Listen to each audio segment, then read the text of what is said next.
Michael Benson is a dynamic entrepreneur whose journey has taken him from the basketball court to the cutting edge of medical innovation. Michael's career began with the iconic Harlem Globetrotters, where his passion for building businesses led him to found his own agency and eventually venture into the medical wound care industry. In today's conversation, he'll share the highs and lows of his entrepreneurial journey, the inspiration behind his mobile wound care business launching this October, and his ambitious vision to redefine at-home care for individuals with non-healing wounds. We'll also dive into his podcast, Faith IQ, and explore how he connects with celebrities, athletes, and business leaders, and what guides them in life. Get ready for an inspiring discussion on dedication, purpose, and the pursuit of building a legacy. As always, if you found value from this content, please like and subscribe. And now here's my conversation with Michael Benson. Enjoy. Hello, everyone, and welcome to another episode of the Beyond Fulfillment Podcast. I'm your host, Dave Goulas, and this week, my guest is the founder and the CEO of Wound Care IQ, Michael Benson. Welcome, Michael. Good morning, Dave. It's good to see you. Yeah, great to be with you. Appreciate you taking the time to do this. If you could, for everyone, can you tell us what Wound Care IQ is and how it came about? Yeah, we are a medical device distribution company. Our main product that we sell is what's called an amniotic fluid class 2 skin graft, and it's used for people treating patients with wounds that don't heal through traditional therapy. So, okay. We've been in existence since the end of January, and it came about kind of, not through, it kind of came about just through things happening. I got in the medical space. I've been an entrepreneur in the past. So I've been an entrepreneur starting back to 2001. I was in the sports agency business for 20 years. I'd been in the business for about 10 years at that point, and I had taken a year off, was working with a company that represented entrepreneurs, and got a phone call from Ford Motor Company's ad agency. So I'd launched my own sports and entertainment consulting business I ran for 10 years, doing work for companies as diverse as Ford and Tommy Bahama, to sports and entertainment properties like the Women's Tennis Tour, the Beach Volleyball Tour, and other things. We even sold a share of a Major League Sports franchise, which rarely do you get that opportunity. Normally it's the Goldman Sachs of the world that do. So, but I got into the medical space in 2017 when I relaunched my agency, but had a broader scope, and was building a national sales force for a stem cell manufacturer. But what happens in that industry sometimes is they fell under FDA oversight, and so they pulled back, and I transitioned into laying the groundwork for building a concierge medicine company for athletes, and spent 15 months working on that. And the day I was supposed to sign the partnership agreement, I decided not to go forward with it for a variety of reasons. So in 2019, I went back to the workforce. I was humming along, doing well at a $2 billion company in May of 2023, and really thought that that's where I would end up to finish up my career, to be candid. I was way above plan. I was up for national promotion. I was written up in a positive light in an internal newsletter. And all of a sudden, the word got out that the regional director was getting rid of myself and a office mate that was also way above plan for whatever reasons they desired. And so at the time, my office mate got fired.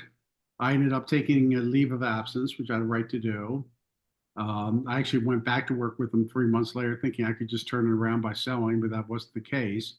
But during that time of leave, my office mate, I think Andrew just turned 34, He's a very self-made entrepreneur himself. Uh, Done very well with a diversity of offerings from marketing agency to Airbnbs to having cars on Turo. We talked about how we could work together. At the time, his girlfriend had gotten into this medical device space, and he had a client, or he developed a relationship with a client, a friend of his, and was doing quite well with that. And so we partnered up on Arizona. So from August 4th, technically, till the end of the year, we called upon 85 podiatrists in the state of Arizona. So that's one of the big markets for us is podiatrists because they deal with diabetic ulcers. And for circumstances happening or not happening, the that experience led to me getting our own distributorship with the leading manufacturer. And that happened the end of January. Okay. Wow. So that's quite a story, a lot to unpack there over the past 20 years or so. Let's just go back to the beginning there. So how did you, when you started your entrepreneurial journey, how did you get into the sports business? It's funny. I right out of college, I spent the majority of my career working in technology with the company Honeywell and did well in sales at a very young age, moved up to sales management. And then, they sold the division. So I was married before. I was on my honeymoon, in fact, and I found out that they had sold the division. And I called up the CEO, a guy by the name of Manny Jackson, who headed up the business unit, and said, I don't want to go with the company that acquired us, which was manufacturer. I want to stay with Honeywell. But that wasn't an option because you get sold with them. And I ended up staying with Honeywell, going with a different division of Honeywell. And quite candidly, I was bored. I enjoyed telecommunications and dealing with business owners. With a different division, I was dealing with building maintenance people and building managers, and it just wasn't thrilling to me. And so, in the summer of 1990, I said to myself, I need to find something else to do. And I thought about advertising, so I interviewed to what I call informational interviews, which I think are an effective way for people to transition into any business. Informational interviews with a bunch of ad agencies in Baltimore and DC, where I lived at the time. And I was involved with a charity called the Baltimore Junior Association of Commerce. And we did an event called Take Me Out to the Ball Game, which we gave unused season tickets to underprivileged groups. And so I met someone there that had worked at one point with a sports agency, ProServe. I didn't even know this is pre-internet days. I didn't even know these things existed. Didn't really think about it. And just through his connection, I did an informational interview with ProServe. I remember I went down there in August. I was going to the beach with a friend for a guys' weekend, Kevin Rowland, and I remember not even telling Kevin what I was going in for. I said, just wait here, grab a coffee or wait in the car. I'll be back in an hour. I came back. He said, what was that about? I said, well, I don't really want to tell a lot of people, but I interviewed with this sports agency. And so I set a deadline with myself by the March of the following year that I would transition into a different business or go to work for another company in telecom, probably. And it came up on that deadline. I called back people I'd interviewed with and my original person at ProServe. I said, look, is this going to happen or not? I've had several interviews as high up as a president. And they said, look, I don't think it is because we're just not hiring people. But here's a guy used to work here, works at another agency called, the company's now at Octagon, they're one of the largest. And so, long story short, I met with them. They liked me. They hired me to be director of sales for the LPGA Championship, LPGA Golf Championship. I remember I turned it down at first because it wasn't enough money, but they made some incentives if I hit certain targets. And I had a great year and a half run with them. Turned around the LPGA Championship from losing, I think it was 358,000 to making profit of 171 the next year. And they wanted to consolidate everyone in New York in sales. I didn't want to make that move for family reasons, and I ended up. It was the best thing that happened because the company Octagon at that time was a hot agency in terms of corporate consulting. Everyone wanted to see it. So I was literally offered a job to start up a sports division with William Morris Agency. And I interviewed with Mark McCormick, who founded IMG, the biggest agency in sports and entertainment. And long story short, I ended up going to work for ProServe at that point because it was based in DC. It was an easy transition. And I had I was there, until the beginning of '99. So a great, 7-year run or whatever. I ended up as head of global business development with them. They went through a couple of mergers within a year. I found myself on the outside looking in terms of, even though I was delivering politics. And at the time, a person that ran the business unit I worked for at Honeywell, this is how life comes full circle, had bought the Harlem Globetrotters. We had done a European tour with Kareem Abdul-Jabbar and some former NBA players and college stars. And he asked me to come out to Arizona to be his future president of the company. So that's what got me to Arizona. That was in January of '99. Okay. Wow. And then from there, eventually you started your own agency? Yeah, I literally stayed for the Globetrotters for about a year. I then went to work for an organization representing entrepreneurs. Never thought about becoming an entrepreneur at the time. And then I had the opportunity presented to me by Ford's ad agency. You know, I became an entrepreneur. My wife said I was unemployed. She says, I can't spell entrepreneur. You're unemployed. So I swear I want to get T-shirts made up that have entrepreneur misspelled a few times, crossed out, and say, "Oh, F it, I'm unemployed." So, but yeah, I think anyone that's not an entrepreneur, I have a great girlfriend now that is very supportive, but I don't think she really understands what I'm doing. I don't think she really understands what it takes especially to start a company.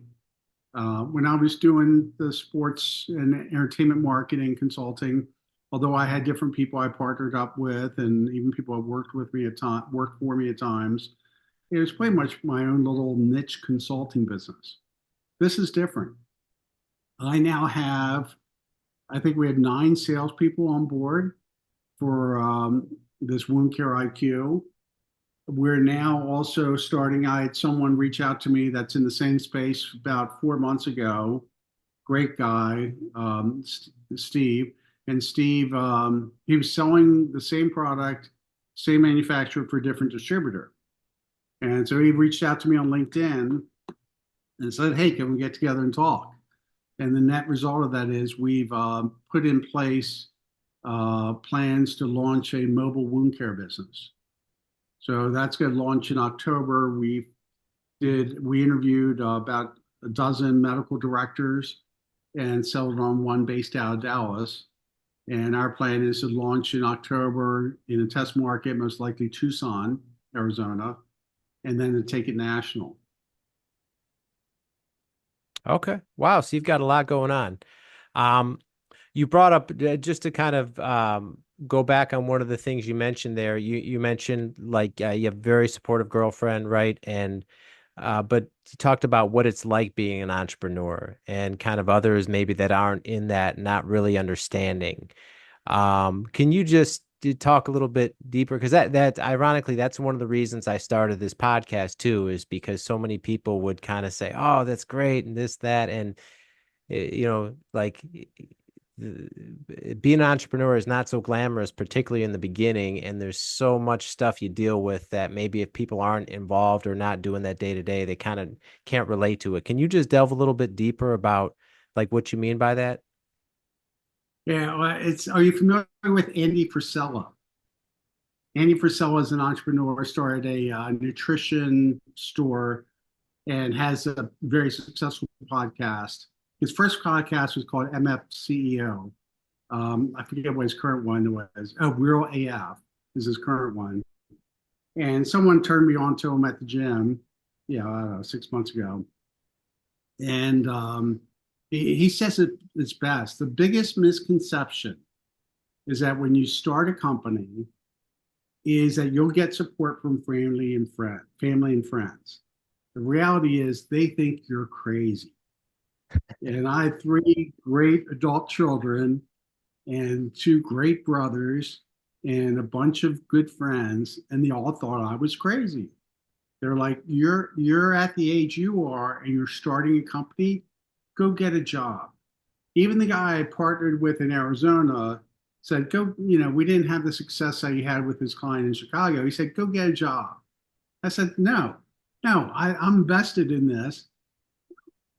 I'm a person that believes in purpose. Obviously, I have a podcast. It's called Faith IQ, the podcast. And, I listen to the guy upstairs for me. Whatever your beliefs are, I respect everyone's. But for me, if I think one of the greatest things you can have in your life is a sense of purpose.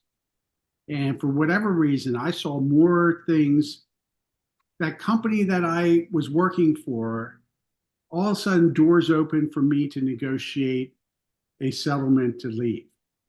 All of a sudden doors opened for me to get a distributorship with the leading manufacturer, Legacy Medical Consultants.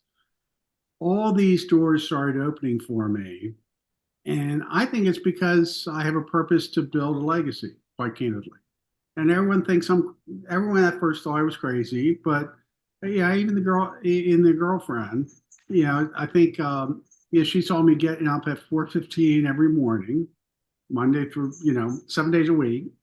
Now maybe I'll work in some pickleball in there some days, but it's a dedication. It's a dedication, and you know what? It's sometimes you're tired. Sometimes you're like at the end of the day, you don't want to sit down and write an email to someone that you need to reach out to or get some information to, that you made a commitment that you get it to them by the end of the day, but you do it. You do it because you think you believe in what you're doing and you believe in what you're building.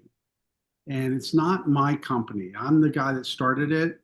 My goal is that everyone that we interact with, from customers, down to the people that work for us. Man, I launched a company with two interns. Mary Guler and Hannah O'Shea are big reasons why we were able to launch when we did. Literally, we sponsored a conference even before we officially launched, because the guy that got me the relationship with the manufacturer runs a bunch of conferences. And I'm sure he was selling me on it, but he was doing it for me because he finally got that manufacturer to sponsor one of his conferences and allowed us to build a relationship. But here I am driving to Los Angeles, a market we weren't even hitting up, and I'm getting a banner and business cards ordered by my interns, sent to the hotel. And that's exciting to me. I remember, here's dedication for you. I had to buy the domain for Wound Care IQ. Okay, someone else had the .com. You need the .com, in my opinion. So I paid over $2,000 for the domain, and I remember being like $100 short and going and donating plasma on Super Bowl Sunday to make up the difference. That's dedication. Oh, I don't like needles. I don't think a lot of people do. Wow. So, but it's also funny how the mobile wound care business has fallen into place so much easier. I mean, we ended up buying domains for $10 a year. We end up having these interviews with some of the best medical professionals across the country. We're blown away by the quality of the people that we have interviewed. And just things seem to fall into place. Now, I still need to figure out how, because you can't sell to yourself. There's certain parameters you can and can't do in the business. We're going to hire lawyers to make sure that we do everything right. There's so much money in this space right now. This is the highest compensated segment in the medical space, bar none. There's a lot of people. But I remember our manufacturer telling us early on, Michael, you guys are killing it. Your close rate's higher than anyone else we're dealing with on all my distributors on a national basis. And here we are, myself and two interns. And he goes, you know what? The way to make money in this business right now, and he said, the way is not 95% or 98% of the people are focused on making money and pitching that to the doctors. The way to do it is be different and not focus on us. Let's go to our website. Look at our website. Our website is all about, we call ourselves practice centric. And it's because we care. We care more about what we're doing. It's a highly compensated segment, but most importantly, these products are saving lives, David. They're saving lives and saving amputations. And when you're in it for the right reasons, that's why I want to get in the mobile wound care business. I think there's an opportunity to set a higher standard for at-home care for individuals suffering from these wounds that don't heal. And from day one, I thought we could build a $10 million company with wound care IQ. I think with mobile care IQ, or whatever name we settled on, we'll have a $100 million company. Potential's there. So I think the key to life is not getting in your own way sometimes. In my world, a personal brand is invaluable. A year ago, Easy DC was brand new with just a couple of customers and no online presence. Then I found Hicks Marketing. They helped me amplify my personal brand, build a solid content strategy, publish my podcast, and 10x the number of customers we serve, all in less than 1 year. Do you need a marketing partner who gets you and cares about your success? Reach out to Alicia at hicksmarketing.com for more info and tell her Dave Goulas sent you. Okay. Wow. Yeah. A whole lot to unpack there as well. But one thing too that I just want to expand on that you brought up is you mentioned like the process of building and getting up at 4 a.m. and all the, the story about the plasma and all these things that you do. And I think all the other entrepreneurs listening can really relate to that. Is like, for me, like the best part about it is like loving what you do and just really being immersed in the process of building something, right? When it's your business and you're growing it and starting. And I've had so many conversations with employees, particularly, where they have this like kind of opposite view where they think work is a bad thing and they like can't wait for the weekend. And they see you working on the weekend. They're like, oh, I'm so sorry. And it's just like, can you just talk about like the fulfillment aspect and the joy of work that you get when you're in the process of like building your company?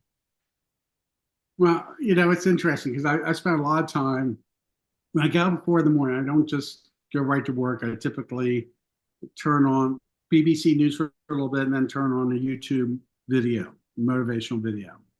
And one of the keys to happiness is feeling that you're working for a purpose and going through the process. It's not the end result. Everyone thinks, oh, you get the money and then you can buy the things and everything else. That's not what really brings happiness. What brings happiness is a journey itself. And there's days that absolutely suck. So let me make sure people understand that. There's days that things don't go well, that the decision you think you made that is going to pan out ends up not panning out. Or perfect example, something completely outside your control. About a month ago, a company in our business that was a distributor and did mobile wound care got indicted. They made $600 million from January 1st to June 30th. And basically they were just working the system. And all of a sudden there's blowback on your manufacturer because they're one of the manufacturers supplying them. So to me, that shows an opportunity though. When I saw that, my immediate reaction was, there's an opportunity for a company that does things ethically, that is in the business for the right reasons, not to buy multi-million-dollar houses and Lamborghinis and all those things, but to do good. Money follows happiness. I truly believe that. Now, money is important. Don't let me tell you otherwise. I mean, I started this with very little money in the bank, a very small settlement. Luckily, I have a very, very small family trust, which is taking care of a few expenses. And I decided, oh, I found out from my account I could collect Social Security. So right now, I'm not taking any money out of the business. I'm living off of that, and I'm planning to do that. And I think you need that type of dedication. You need that type of, yeah. My girlfriend always asks me, "What's your plan B? You're gonna get a job if this doesn't work out, right?" I said, "No." She goes, "Oh, we're gonna be homeless." And my response is, the moment you develop a plan B is the moment you've given up on plan A. You give yourself an out. And people do that all the time. They tell themselves, well, I did that just to get to this. But you can't be that way. You have to, there's a dedication and support. It's like having a girlfriend or not having a girlfriend. If you have a girlfriend, you're committed, right? Your relationship may not be easy at times. Let's face it, it's a relationship. We're all flawed as individuals. I'm flawed as a person, as a business person, as a relationship person. I'm flawed in a lot of ways. But that's what makes life great. You learn from your mistakes and you move forward. Yeah, absolutely. Absolutely. Okay, and switching gears here. So you mentioned earlier your podcast, Faith IQ. What made you decide to start a podcast? It's kind of funny. There's a guy in my life, Ed Sandage. Ed is 84 years old.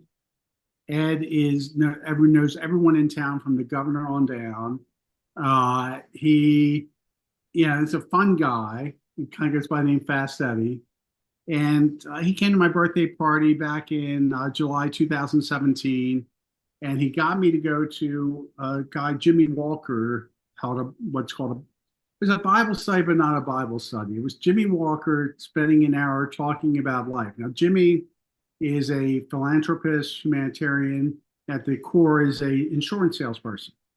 But when he got into the insurance business, I think Jimmy's 79.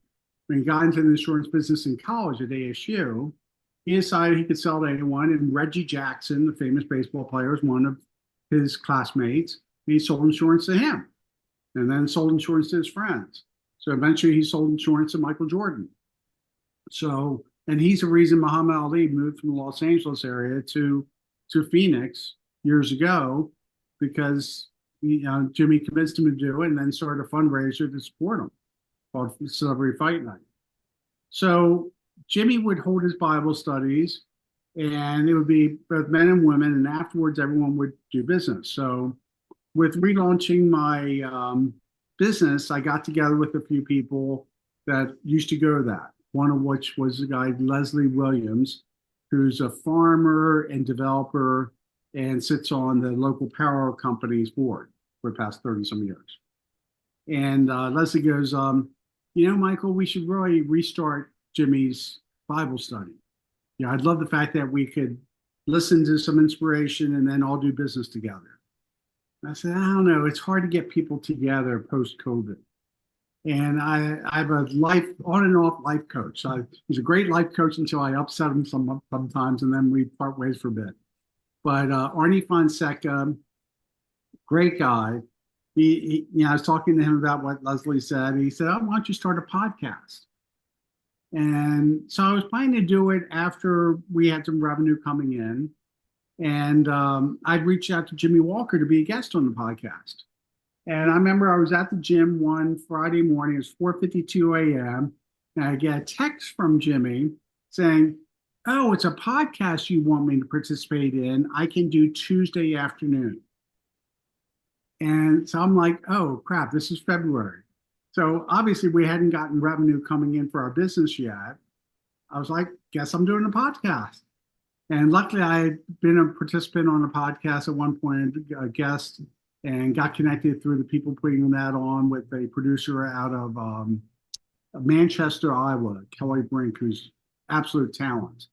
And worked out a deal with her way below her normal rates. And I talked to her on a Sunday afternoon.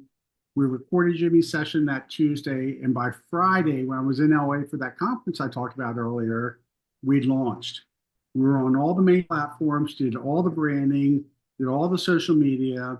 Basically, I showed up, asked the questions, which she gave me, and we launched. So we did.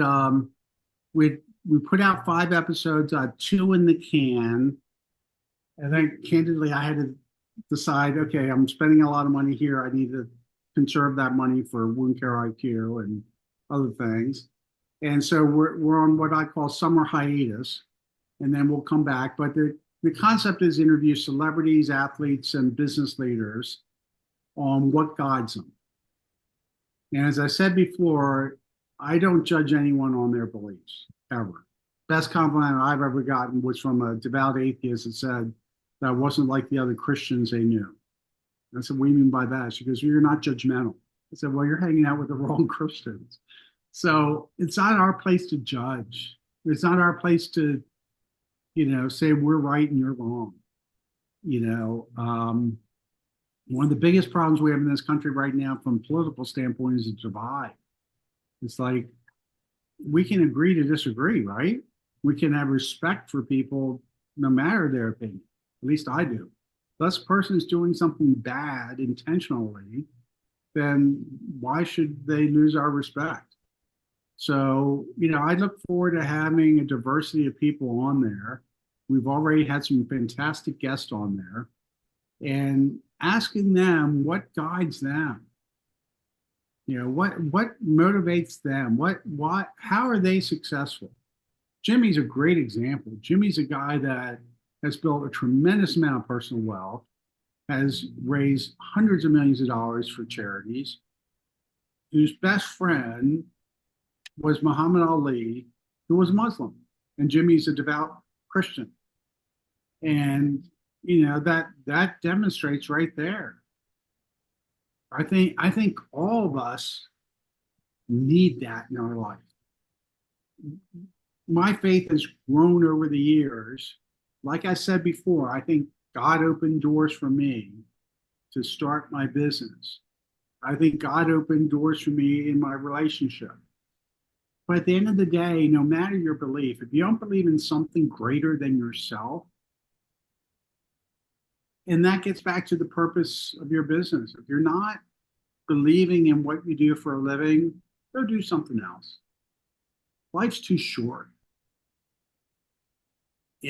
If you're working one job because you need to pay the bills, that's fine. But make sure you pursue your dreams also.